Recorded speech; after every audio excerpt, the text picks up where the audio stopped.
Kami dari mahasiswa Fakultas Pertanian UMSU ingin mewawancarai salah satu petani di daerah. Perkenalkan, nama saya Reza Saputra, Fajar Rahman Habib, Anton, dan Rahmat. Baik, di sini saya akan menanyakan kepada Bapak. Bapak namanya siapa, Pak? Pak Sirait ya. Sirait. Umur Bapak berapa? Umur 40 tahun.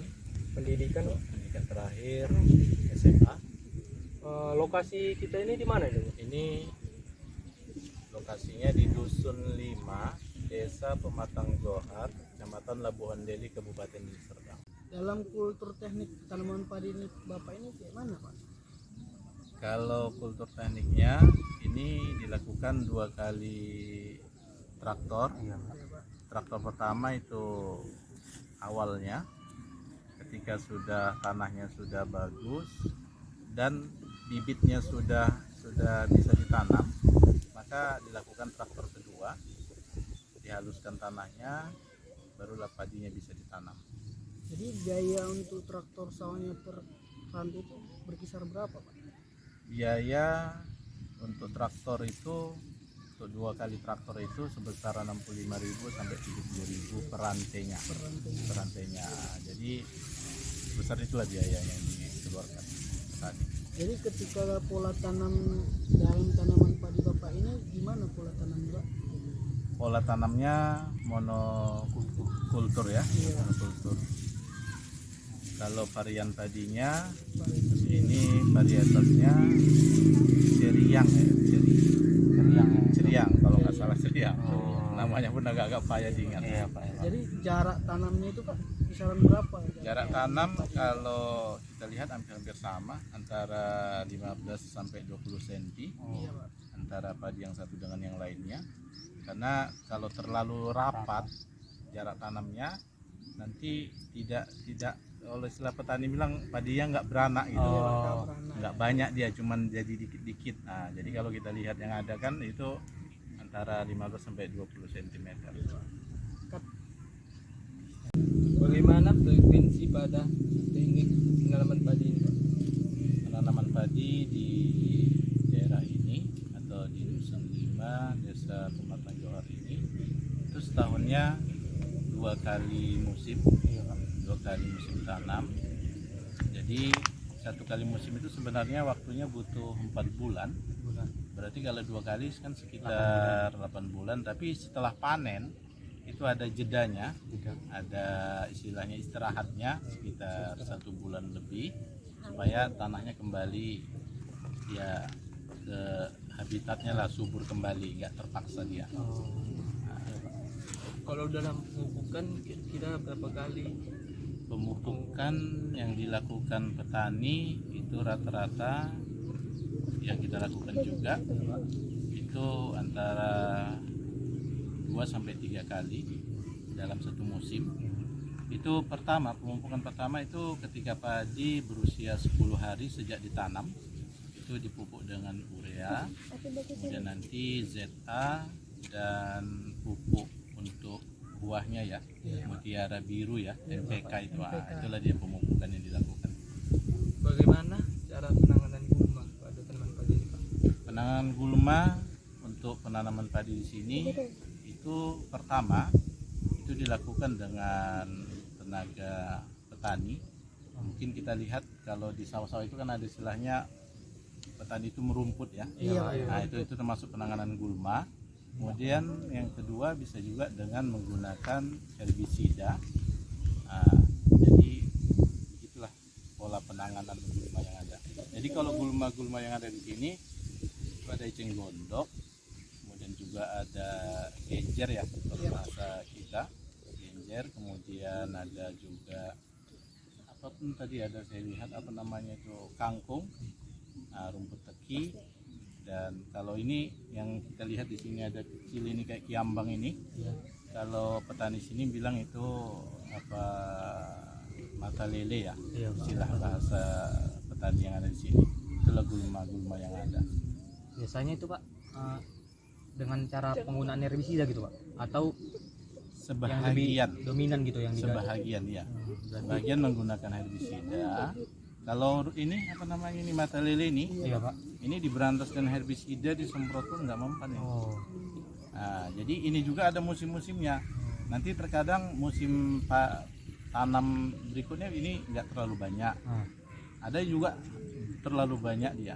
Jadi kalau ini dominan, ini perkembangan padi akan tidak tumbuh dengan subur. Oh. Nah, itu. Berarti dapat disimpulkan mata lele ini gulma yang paling dominan di desa ini, atau tergantung musimnya gitu. Tergantung musimnya, Dan- yang lalu musim sebelum ini Iya pak. itu nggak ada. Oh. Nah, tiba-tiba ini ada lagi gitu ya, datang lagi. Jadi kita pun nggak tahu, namanya alam ya. Jadi situasi alamnya seperti itu tadi. Jadi untuk pengendalian gulmanya Pak yang sudah dilakukan itu gimana Pak? Yang Kalau untuk mata lele ini, saya diskusi dengan kawan-kawan sama petani, itu menurut mereka herbisidanya tidak ada yang cocok gitu. Belum ada yang cocok. Oh iya pak. Ada yang bilang pakai urea, disiram urea. Mati dia di atas, di bawah masih hijau dia.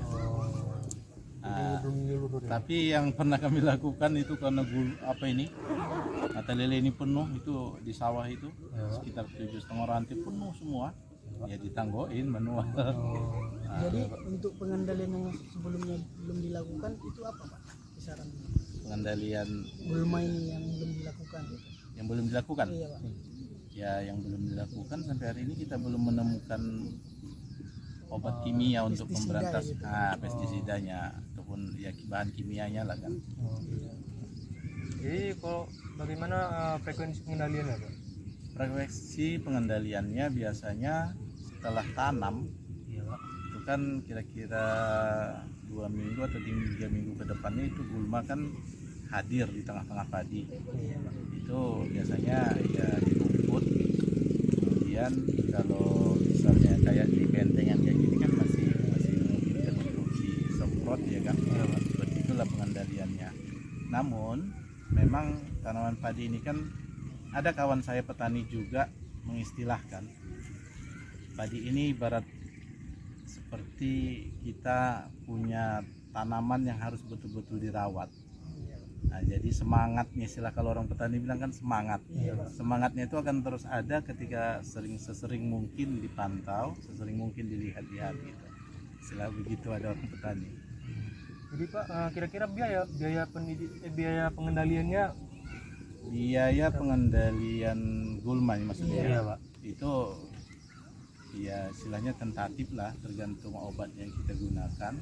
Tapi biasanya tadi saya kebetulan habis semprot gitu kan, itu nggak terlalu besar, tadi sekitar 85.000 untuk yang seluas 15 rantai tadi. Nanti 85.000 ya pak. 85.000 ya. Iya. Itu paling nanti 2-3 kali gunakan kita. penggunaan herbisida itu Bapak menggunakan jenis apa? Herbisida yang digunakan itu biasanya yang tersedia di toko atau di tempat penjualan obat-obat untuk petani yang ada di sini. Tentunya yang kita pilih ya yang ramah lingkungan, yang tidak merusak lingkungan. Seperti itu. Cara pengaplikasiannya Penggunaannya itu bisa dengan semprotan, disemprotkan. Ya sepertinya ya begitu, selama ini seperti itu. Mengikuti cara-cara yang sudah Iya, ada lah itu ya pak. iya. Tradisi masyarakat. keuntungan menggunakan herbisida tersebut apa Pak? Keuntungannya pertama akan apa namanya, kalau kita berantas dengan tenaga itu kan terlalu banyak tenaga yang dikeluarkan. Kalau dengan herbisida kan lebih efektif, cepat dia prosesnya, kemudian juga ya tidak mengganggu lingkungan yang lain. Kalau kerugiannya Pak? Kerugiannya biasanya terlalu banyak penggunaan herbisida. Ya mungkin kita lihat ini benteng ini ya, yang kita jalan ini namanya benteng-benteng yang ada di sawah.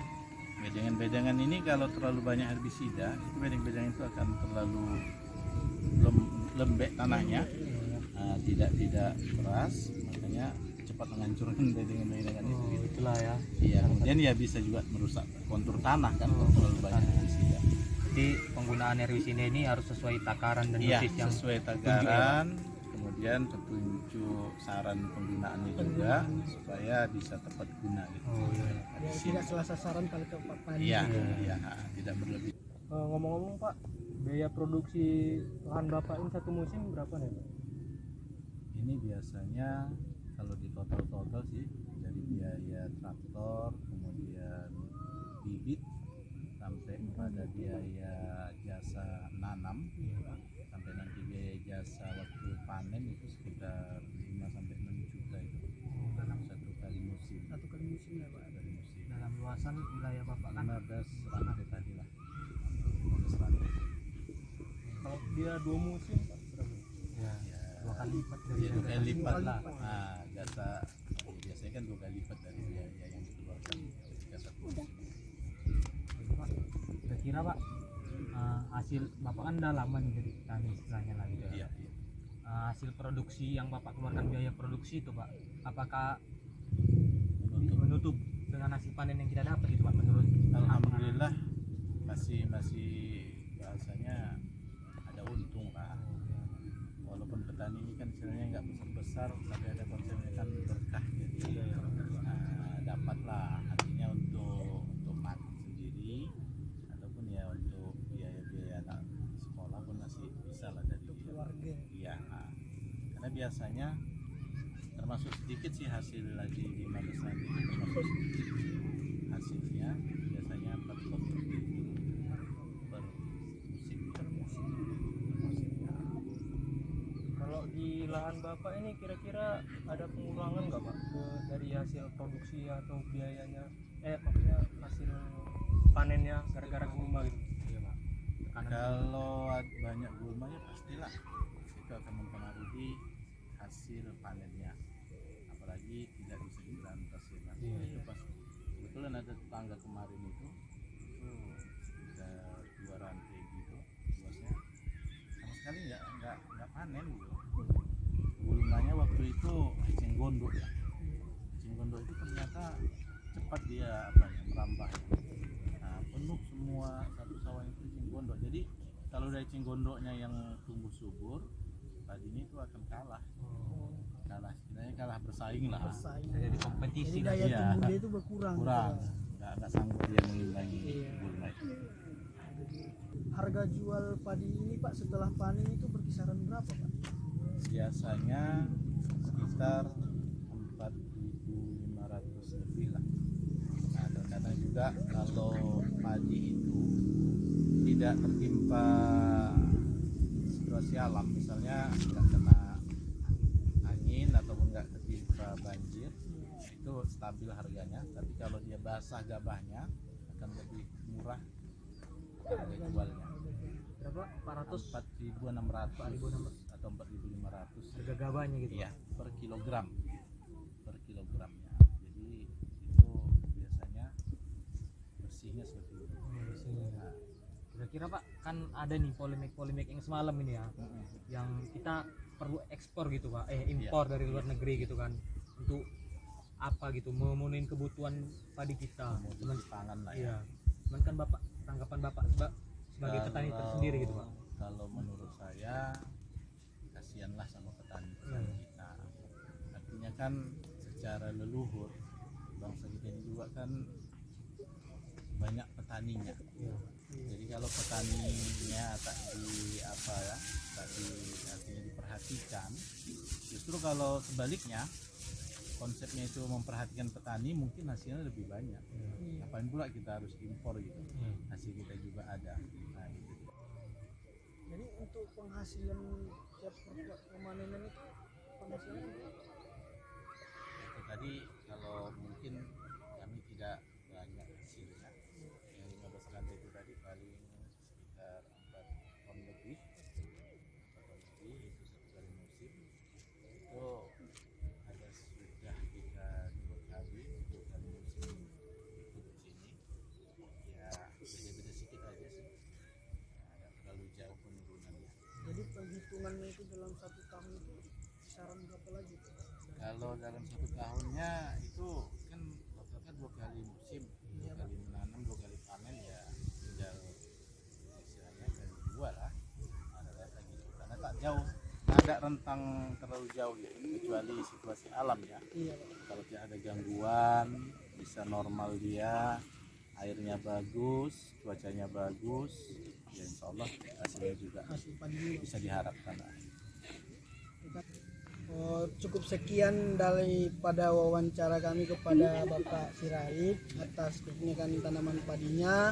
Bila ada atas kesalahan penyampaian ataupun kata-kata, kami mohon maaf. Wabillahi taufiq wal hidayah. Assalamualaikum warahmatullahi wabarakatuh.